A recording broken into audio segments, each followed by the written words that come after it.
सबसे पहले सभी को नेशनल यूथ डे की ढेरों शुभकामनाएं और बधाई।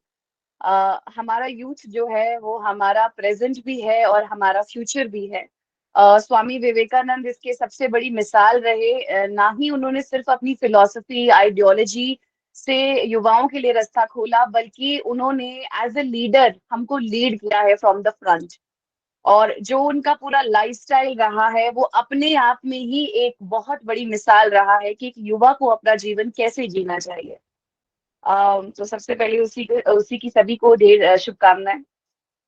जैसा कि आज हमारा जो टॉपिक है, इट्स अ ब्रिलियंट टॉपिक।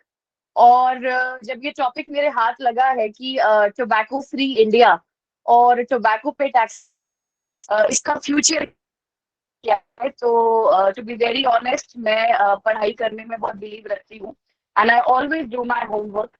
तो मैं पूरा 2 घंटे लगा कर मैं इसमें आई हूँ कि टोबैको का इशू है क्या, why government is somewhere promoted चुपके से, एंड व्हाट्स द बेनिफिट, पीछे बेनिफिट क्या है। एट द सेम टाइम इसमें थोड़ा सा पॉलिटिकल एंगल भी आता है, because without political will and political you can say power, किसी भी जगह पे, किसी भी सिस्टम में, किसी भी इंस्टीट्यूशन में कोई चीज नहीं टिक सकती।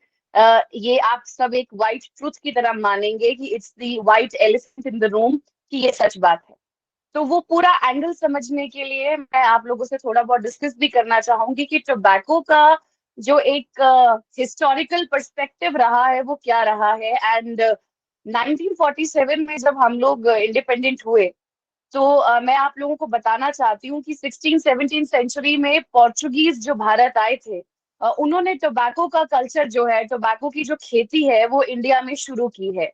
बाय द टाइम 17 सेंचुरी तक यूरोप में पूरा का पूरा आपका टोबैको का जो एग्रीकल्चर था, टोबैको का जो एक्सपोर्ट था, प्रोडक्शन था, manufacturing, what ever it was, वो पूरी तरीके से हो चुका था।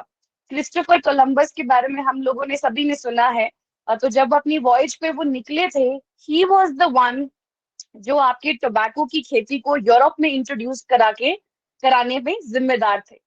तो जब इंडिया में अगर मैं इसकी बात करूं, तो इंडिया में 1930s तक इंडिया ग्लोबली टोबैको प्रोडक्शन में पूरे दुनिया के ग्लोबल मैप पे आ चुका था।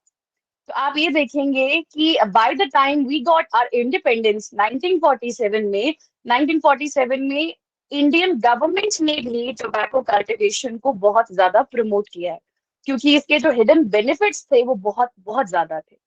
फर्स्ट जो बेनिफिट एक आता है वो यही आता है कि इससे रेवेन्यू बहुत मिलता है। आज के समय में भी जो गवर्नमेंट से अगर वो बात कर रही है कि टोबैको पे टैक्स लगाना चाहिए, because it is a win win situation for them, क्योंकि वो टैक्स लगाएंगे, नेचुरली उनका टैक्स रेवेन्यू बूस्टअप होगा, इकोनॉमिक ग्रोथ बूस्टअप होगी, जीडीपी के आंकड़ों में हमारी बहुत बढ़ोतरी होगी। एट द सेम टाइम जब गवर्नमेंट जो सैंक्शनड गवर्नमेंट होती है, जिसके पास इलेक्टोरल पावर होती है, लोगों का ठप्पा होता है, जब वो सरकार टैक्स लगाती है ऐसे सिंपल गुड्स पे, तो एक उसकी रेपुटेशन जो है वो बहुत ज्यादा अच्छी हो जाती है कि नहीं, गवर्नमेंट हमारा ख्याल रखती है। What we need to understand is that 2020 के आंकड़े हैं ये, इंडिया ने लगभग टोबैको से ही $370 बिलियन का जो है वो आप कह सकते हैं कि ग्रोथ पाई है। $370 billion is a huge amount जो इंडिया की इकोनॉमी में केवल टोबैको और टोबैको रिलेटेड प्रोडक्ट से ही आया है। एक और बात जो मैं आप लोगों के साथ शेयर करना चाहती हूँ, क्योंकि जो मुझे भी बहुत यूनिक लगी, टोबैको को भी हम लोगों को 80-20 की तादाद में बांटना होगा। सिगरेट जो कि टोबैको बेस्ड प्रोडक्ट है, that is being consumed by only 20%। जो हायर एलीट है हमारे पूरे भारत का, वो सिर्फ 20% है।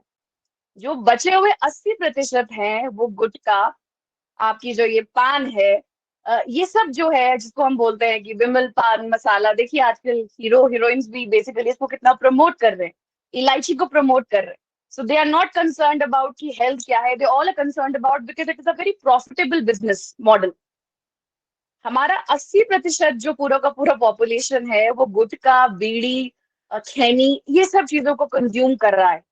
तो आप देखेंगे सिगरेट वाला जो पॉपुलेशन है 20%, हम कहते हैं कि सरकार इस पे टैक्स बढ़ा दे। सरकार इस पे टैक्स बढ़ा देगी। अगर मान लीजिए सिगरेट आज एक 10 रुपए की मिल रही है, उस पे इन जनरल मैं आपको बताऊं तो 5 रुपए 27 पैसा जो है वो टैक्स जो है सरकार को जाता है 10 रुपए में से। यानी नियरली 53% टैक्स जो है वो एक सिगरेट पे सरकार को जा रहा है। सरकार अगर इस टैक्स को 53% से बढ़ा के 75% भी बढ़ा देगी, जो कि WHO द्वारा एक निर्धारित बात की गई है, तो भी मुझे नहीं लगता, क्योंकि वो जो 20% इलीट है वो सिगरेट का दाम चाहे 10 रुपए है चाहे 18 रुपए है, जो जिनकी सैलरी 50,000 से लेके 1 लाख के बीच में है, they will easily afford it. उनको कोई प्रॉब्लम नहीं आने वाली। सफर कौन करेगा? जो आपके लगभग 80% लोग हैं जो बीड़ी, गुटखा, खैनी, ये सब चीजें खा रहे हैं। तो मैं आपको बता दूं, अगर इन पे अगर आप टैक्स बढ़ा देंगे तो ये लोग सफर होंगे। क्यों? क्योंकि ये बहुत सारी स्टडीज में पाया गया है, बहुत सारे सर्वे में पाया गया है, बहुत सारे रिसर्च आर्टिकल्स में ये चीज पाई गई है कि अगर आप इन 80% वाले लोगों पे जो बीड़ी सिगरेट है इन पे टैक्स बढ़ा देंगे इनकी कंजप्शन पे, तो वो लोग अपनी जो इसेंशियल कमोडिटीज है उस पे कहीं ना कहीं वो लोग सैक्रिफाइस करेंगे। हो सकता है घर में आटा दाल चावल कम आए, लेकिन वो बीड़ी सिगरेट की जो आदत है शायद वो उनको मजबूर कर देगी कि वो इसेंशियल कमोडिटीज पे कम खर्चे। शायद बच्चे को स्कूल भेजना था, वो भी लॉन्ग रन में वो ना सोचे कि हम बच्चे को स्कूल में भेजेंगे। ये बात भी हमको समझनी